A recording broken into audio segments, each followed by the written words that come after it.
Hi, it's Sarah SMUTNY, your host of the Simply Balanced podcast. I'm super happy that you're listening in today, and here in this podcast we are going to go deep on gut health, anti-inflammatory living, spirituality, self-care and so much more. Hi Dani, finally I made it so that I can have this interview with you. Just to say something about Dani, I know her since a few years now, and she's also a health coach. I got to know her through our health coaching education at IRN, and she took a different path. She's all about, she will tell you afterward what she's all about, but we're still very much connected. She's also German, like me, and this is a little quick introduction about Dani, but Dani, tell us, who is Dani? Just for our audience. Okay, well, thank you very much, Sarah. So I'm going to call you Sarah because I know we're both German, and so that's how I pronounce your name. So thank you so much for having me here and for the opportunity to speak. Who am I? So I am German. I live in Switzerland, and I came to this whole part of health education, health coaching, basically through my own journey when I was sick, when I had my second child, my daughter, in 2013. And up until that point, I think I was always a very healthy person. I never had any major issues except for some allergies and some asthma, which a lot of us do, I considered as being something normal. It's just something I'm having to deal with, and lots of people have it, and you have your medication, and that's how you treat it, right? So I considered myself definitely healthy. Never had any major big issues in my life. But when my daughter was 1 year of age, I started to develop like a lot of gut issues, a lot of pain, cramps, like IBS. And the worst part for me was also acid reflux. So constant, like it's called GERD, constant acids coming up into my throat. It started at night when I was sleeping, but then eventually after, I would say 3-4 months, it wasn't only at night. It was day and night. And, some days it was better and some days it was really, really bad. And I started seeing lots of doctors, specialists, and no one could really tell me what was wrong with me. Eventually I took medication because I couldn't find another solution. And, but that didn't really help. I had the feeling the medication helped a little bit. I'm not saying don't take medication, that's always like everyone has to make their own decision. But for me, I had the feeling I was taking it and things weren't actually getting better. In fact, they were, I think, after on were getting worse. And later I then ended up with a whole lot more symptoms. So the gut issue was then only one small issue, but then I had also insomnia. I had a lot of nerve pain. I was very tired, fatigued. I had tinnitus. I had like a rocking boat feeling, like being quite dizzy all the time, being nausea. And what else? There were so many things at that stage. I had panic attacks. I was always ice cold, feeling of being ice cold, feeling of disconnection in my body. I don't know. It was a really strange feeling, almost like I wasn't myself anymore. I wasn't connected to myself. That's the best way I can describe it. I lost a lot of weight. I didn't look that great anymore after a while. That took a little bit. It took a little bit for people to pick up what was going on, because initially I still looked okay. But after a while, I didn't look so great. And I also had a lot of anxiety in my body, like physical anxiety. And, I just, couldn't cope anymore. Yeah. No, I couldn't cope anymore. I was still making... You were a mom. You had a small kid. Yeah, I had the 1-year-old and the 3-year-old, and I had to cope till very late into time. I was just doing things because I had to. I had no choice, right? I mean, we live here. We don't have grandparents here. I was working 60%. It just, I had to work. Things just had to work. But then came a stage when really I just couldn't anymore, because I couldn't sleep anymore. I couldn't focus. I couldn't concentrate. I couldn't eat because my body reacted to everything, right? In the end, I was eating rice and zucchinis and carrots. That's the only thing I could tolerate. And then I would still have acid reflux. And I also had the problem that when I would work, I would sit there and I could feel my heart would be 160 per minute. It would feel like I'm constantly running a marathon. And I had the feeling, okay, if you keep pushing, this is not going to end well. You need to stop. And that was also the moment. It was a process. It was a big, the two as a mom, you want to be independent. You want to have your own career. I actually really liked my job. It was a very, not easy decision, but it was a decision which I was in the end somewhat forced to, because I knew I just had this picture. If you now keep pushing with, this heart rate of whatever, it was constantly up. Yeah. It sounds that your body was in war, Yeah, exactly. Yeah. That was a big one. You're right. Yeah. And that's, anyways, you asked me to introduce myself, so now you've got the story already. But that's how I obviously ended up in the area of health coaching. I'm a health coach myself now through my own journey. Yeah. Yeah. And you help other people as well, of course. Yeah. And help other people. Yeah. Which was a journey too, because it wasn't something that just cleared up in, changing a couple of things in food. It was really like learning about my own body, learning the information, becoming a health coach, and lots of studies, to be honest. And and you focused at the end more and more on medical medium. Yes, that's my main focus. It is still my main focus. Yeah. I started initially with obviously different. I did paleo. I did what's it called, the histamine one. I did several different cutting out foods and whatever. And paleo, I probably did for a year's time or something, but it didn't really help me, to be honest, initially. But I had the feeling that whole protein thing was, I didn't see it at that stage. That was the connection I only got from medical medium. The protein also means fat. And the problem is I was at a stage with my whole gut and my liver that I couldn't process all of that. At that stage I was eating, protein in the mornings already, like hemp seeds in the morning and nuts. And yes, those are healthy fats, but in the morning with a liver and an intestine, that already, it was just too much. And I didn't see it at that stage, right? So I think in hindsight, now looking back, it actually made it worse, to be honest. But then I found that sorry to interrupt, but there's so much mixed messages also in the internet, and if we are lost and we don't know, if we're not a health coach, then we get quickly lost in, as you said, like in paleo for a year and in this and this, because everything in a way when you read it makes sense. You're like, oh yeah, we need protein and da. And but at the end, of course, in your situation, it was not good for you. Yeah, exactly. It wasn't good for me. Yeah, and as you say, there are so many, when it comes to nutrition, there's so many people out there where there's so many books and theories, and you're always going to find someone who says, I did this, I healed, you can do it, right? And that's the problem, right? And that's why you get confused, because you're like, okay, well, this person did it. Maybe, maybe that's going to be my solutions. And it's really hard, I think, to figure out what's right, what isn't, and what works, what doesn't, and why does it work for that person? Why is it not working for me, right? Yeah. But everyone's different. Everyone comes with a different set of symptoms and, organs and detox systems, everything to the place. So that's why you can't just, doesn't work for everyone. Yeah. And why do you think, how did you feel, let's say, that medical medium was helping you with that? Like when you started implementing it for yourself? Yeah. Okay, so with medical medium, I don't know, I think you know a bit of the background, right? So the guy's called Anthony William, and he hears the medical information through a spirit outside of his ear, right from the outside. He's not channeling, it's from the outside.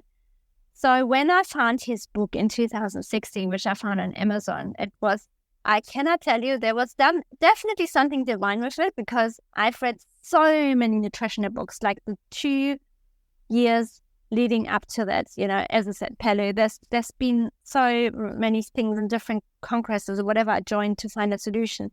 But when I saw that book, I don't know, I just straight away knew this is what you have to read. You have to read it. I saw that book. It took me 20 seconds to order on my Kindle. It took me 2 minutes to start reading it. It took me 1 day to read most of it, right?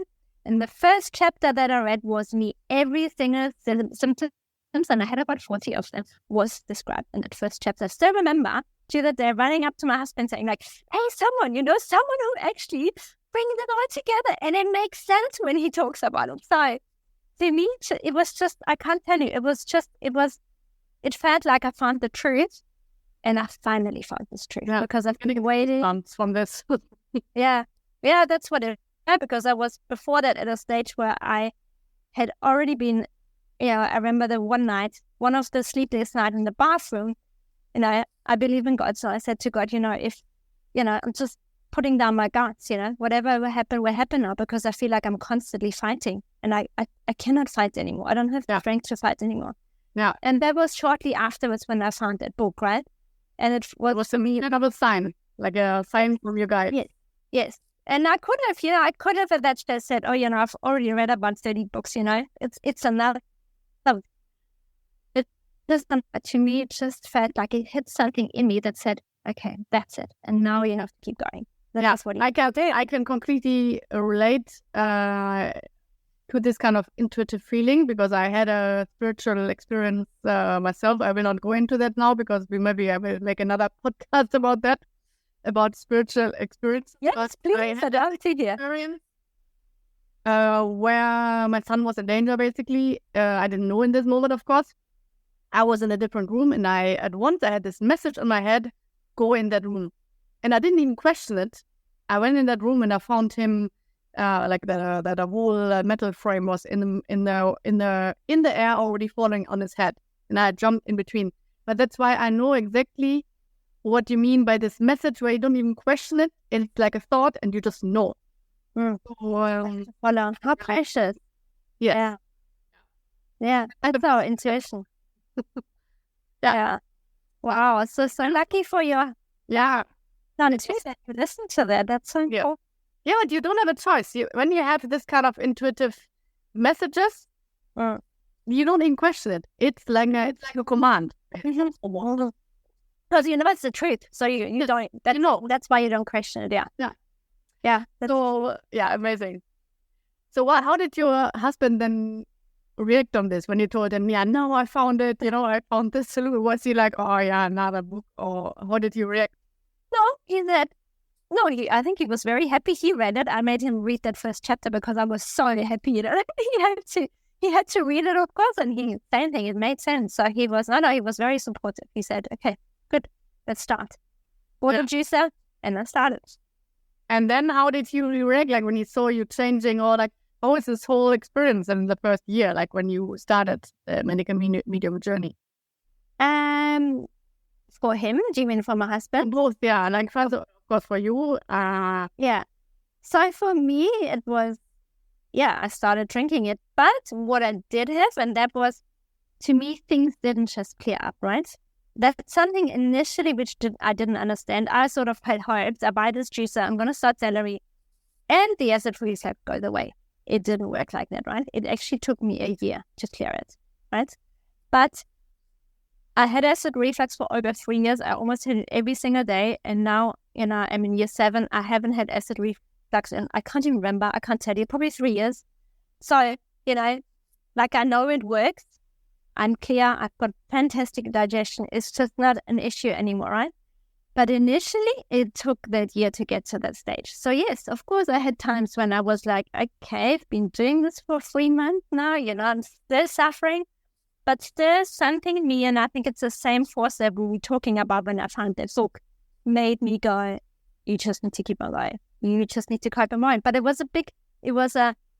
would say a leap of faith, right? I had to come up with that faith. And there was something I had to work on a lot, that faith and trust. And okay, I can't see it yet. I'm not better, but I just need to keep on going. No, it will come.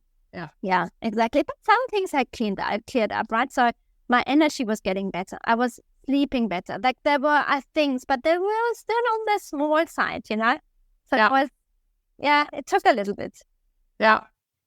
So isn't that also difficult sometimes in your coachings? Because when you coach people, it's mostly not directly a whole year, So if after 3 months, then of course, if they have symptoms like you, let's say, very heavy symptoms, and they don't see the result directly, how does it work with them? Yeah, definitely. That's definitely a point, because we are so used to, I would say, also through the way we've grown up. Most of us grown up, when something wrong, you go to the doctor, you take a tablet, and you see the difference in 24 to 48 hours, right? But when you actually start to understand what's happening, when you really start to look, why am I having this symptom? What's happening in my body that I come to this point that I have that symptom, that you start to have an understanding, right? then you also start to understand that it doesn't work. Putting that band-aid on doesn't work, right? It works a little bit, but is that what we want? Do we want that band-aid, or do we actually want to look at the root, understand the root, and then heal from a very deep level? Yeah. And that's what I'm trying. That's what I'm working with my clients through. And it's also, you can book with me a 60-minute session or 90-minute session. But in general, I would say, we can do it. I can give you this information, but that's not life. That's not the healing path, right? It takes time. It takes time. How long have you had the symptoms for? Yeah. It takes time when we really look at the root cause. Yeah. And we take at the root.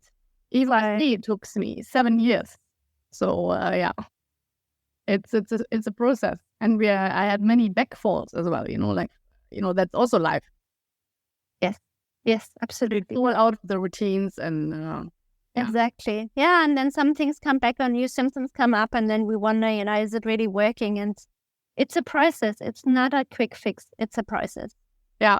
But the most important is listening to that intuitive voice and also to our body, because basically what I understood in the all these last basically 7-8 years is that our body is, with every symptoms we have, it's not a punishment or anything. It's a sign.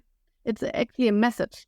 And if we see it like this, we kind of almost can be grateful to our body. Like, okay, thank you for telling me that my liver is not good. Okay, I will work on this. Yeah, absolutely. You're right. Yeah. I mean, not being in this victim mode. Oh, my life is going to pieces. Yeah. But that's because we want to function, right? Everyone is busy in their life and they want to function. They want the body to work. And if it doesn't work anymore, a lot of people are annoyed, right? What's wrong with me? It's not working anymore. But I 100% agree with you. It's the body is definitely speaking to us. Yeah.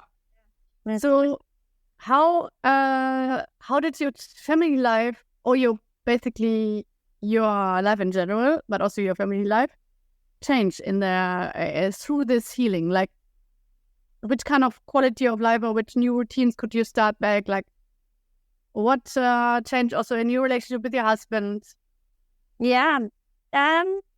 So it changed over time. I think definitely in the first 1 or 2 years, I was still very much, I still had a lot of symptoms. So, that's hard. That's still hard when you start bringing in the stuff, but you have so many symptoms and you don't sleep well, you don't have the energy. That wasn't always easy, right? So it wasn't like, okay, I put it on, everything's great. It was definitely a process. I was more focused on myself initially, but what has changed is for sure the medical medium morning routine. That is, the celery juicing in the morning, the smoothie in the morning, which we do as a whole family now. And that took a little bit. Initially, it was only myself. And at one stage, my husband said, maybe I should try the celery. I mean, he tried it. But yeah, and then said, okay, maybe I should also have it every morning, because he saw obviously the changes in me and he was interested.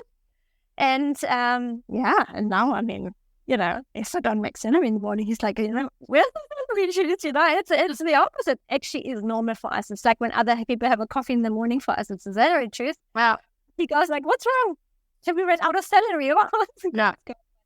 Yeah, that's so interesting what you say, because the coffee in the morning, that was so normal for me. Like, really, I remember even I was in Peru, in the mountains somewhere, and I got super annoyed. I remember, like, it was many years ago, of course, because there was no coffee, because we were like hiking or anything, and I made such a fuss about it that I didn't have my morning coffee, that I got from somebody this powder coffee, like this, and finally, my coffee, and now actually I don't want it at all. This, of course, I still like coffee once in a while, but I really feel that it affects me quite strongly, because I'm Vata dosha.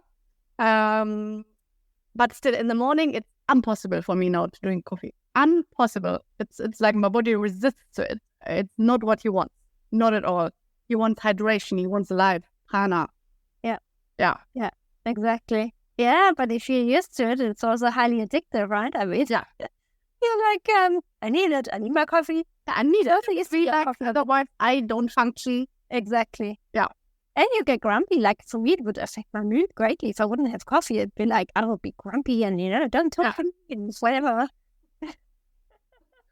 Yeah. And now you're grumpy if you don't have your celery juice. Exactly. No, actually, yes, it is an addiction too, but it doesn't affect me in that way. Like if I wouldn't have the celery juice, I wouldn't freak out or anything, right? But I would really miss it. All right. Yeah. Yeah, it's a different, like not addiction. It's more like a nourishing routine. Exactly. That's right. Yeah. Exactly. Yeah. Yeah. It's beautiful that your husband is also jumped on it and your kids. Yeah. I mean, it's not that they love the celery juice, right? But they have to. That's just one thing. They don't have to do it every day, but several times a week. And do they drink like a little bit only, or like how much? My son drinks, I don't know, maybe 200, 250 milliliters, I would say. And my daughter, she's more difficult. Like, he's easier with foods. She's more difficult on that sort of thing. She drinks most of the time cucumber juice. Yeah. So that actually she really likes. And the celery she fights a lot. But I try to get celery in every now and then I put a bit of an apple in for her. And, So, yeah. But it's not like they're getting up and saying, hey, can we have some celery juice? No, it's not the case. I just tell them about what are the benefits, why are we doing it, why is it so important, why is it making your body so strong, like from a positive point of view, without forcing them. Yeah, that's also so important to understand for them why. Mm-hmm. My kids, especially the young one, he loves cucumber juice. And now that you say it, you inspired me to create that ritual also with him, to give him every morning his cucumber juice. Yeah, do that. Yeah. I think that would be a very good idea. Fantastic.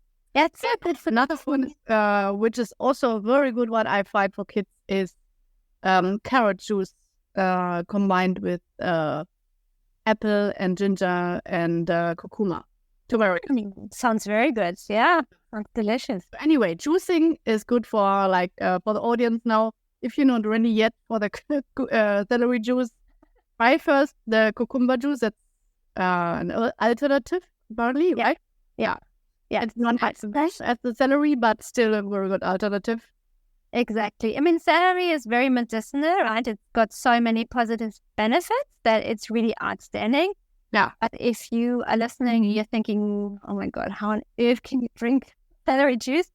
Just start with a juice, any juice. It's really then first starting, bringing in a juice, getting this feeling of hydration. And then, then you can start moving towards celery juice. Yeah. Yeah. I actually like it now. Like, it's really, really, it has almost a salty taste. I think this is coming from the sodium cluster salts in there, right? It's the mineral salts. That's the part you want. Yeah, exactly. Yeah.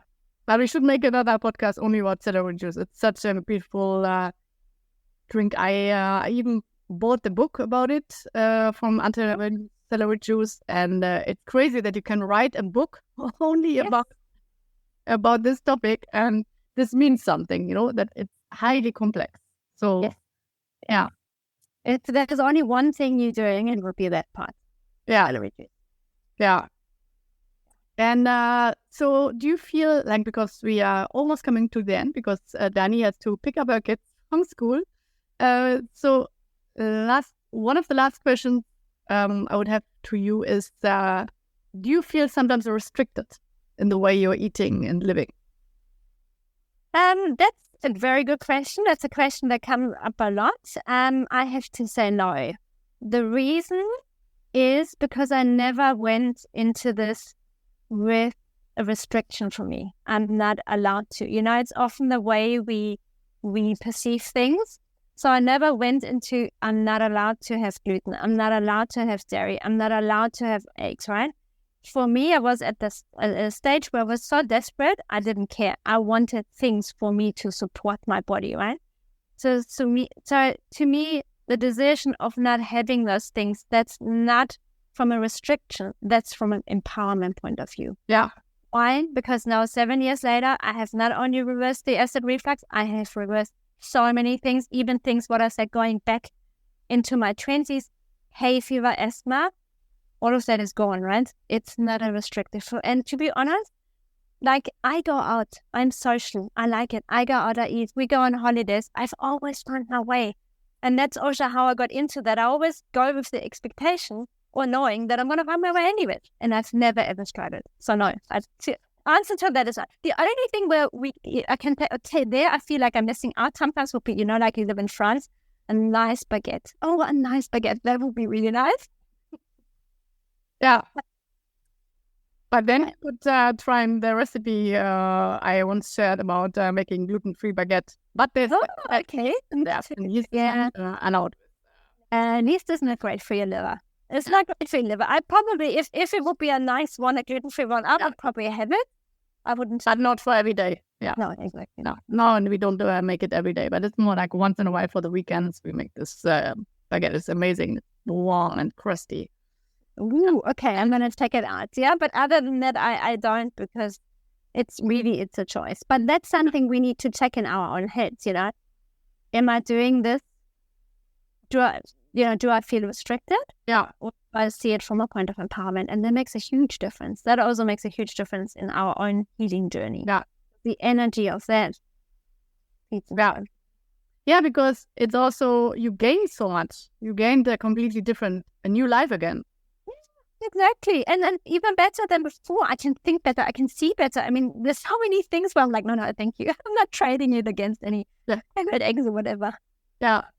And anyway, now you know how to cook, you know how to cook your recipes without all these ingredients. Exactly.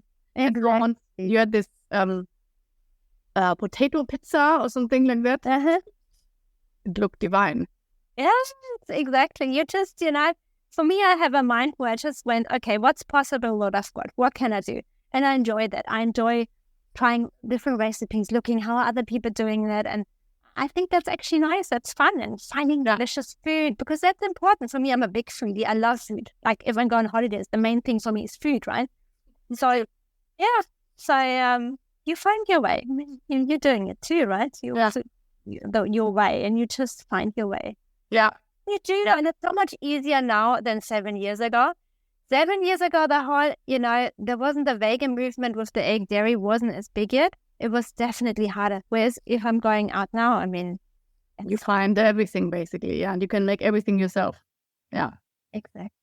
Yeah, but I think that's the beautiful last message of this podcast for everybody who's listening. It's all about joy. So never lose the joy of food, because that's basically, that's life. Eating without joy is, it's not living completely. Changing the mindset to this kind of nourishing mindset and joyful eating, that's the basis, and seeing it as a choice and not as a punishment or restriction. And then everything will just go its way. Basically a process. And it's, I can say it also from my point of view. We have I had a bit different symptoms. I had endometriosis and hyperthyroid and chronic headaches and IBS and all kind of other symptoms, slightly different than you. But both of us, we were basically not functioning anymore as a mom. Like we could not function and give. And for me, it was really worth it. It was, I would not go for a second back to how I felt at that time. It was just, I was not there. I was completely disconnected. And it also affected my mood. It affected my mood. I was always angry. I don't know if you also had that, but I was quickly irritated, and that's something I don't like, being like that with my kids. Yeah, being irritable quickly. Yeah. Patience that you lose because you're so absorbed with your own issues. You don't have any patience. Yeah, that, or not only, but also, as we spoke just before the podcast, me and Dani, we spoke a little bit about the liver, how the liver is connected to anger. And this was certainly the case with me. I was completely detoxified in my liver. Yeah, definitely. Liver plays a big role. Also with stress. Yeah, completely. But I think we could make so many more podcasts about all these topics. We just took a kind of a little glimpse of today. But today it was basically really just to inspire you to raise awareness for what is possible and getting to know Dani. So if you want to follow Dani, get in touch with her? Do you have maybe questions about medical medium? How can people contact you? Yeah, you can either contact me on Instagram. I think you're going to link it, right? Yeah, I will put it in the show notes. Yeah. Exactly. Or I've also got a webpage, which is www.Daniela with one L, richards.ch. Yeah, because you're in Switzerland. Yeah. I'm living in Switzerland, but I'm taking clients from all over the world. So. And you are coaching in German and in English, right? Yes. Yeah. Exactly. Okay. So, thank you very much, Dani, for finally doing this podcast. Thank you. Me and Dani, we also made a very nice reel together once where we showed our cooking tips together. I will also link it in the... Yeah, great idea. Baking tips. Baking tips, that was it, healthy baking tips. Yeah. Maybe you can directly take some inspiration from that. So have a beautiful day whenever you're listening to that, and stay connected for the next podcast. And maybe there will come more podcasts with Dani in the future about celery juice, about liver healing, whatever. Like there's lots to speak about still. Okay. Thank you so much, Sarah. Bye. Ciao. Ciao.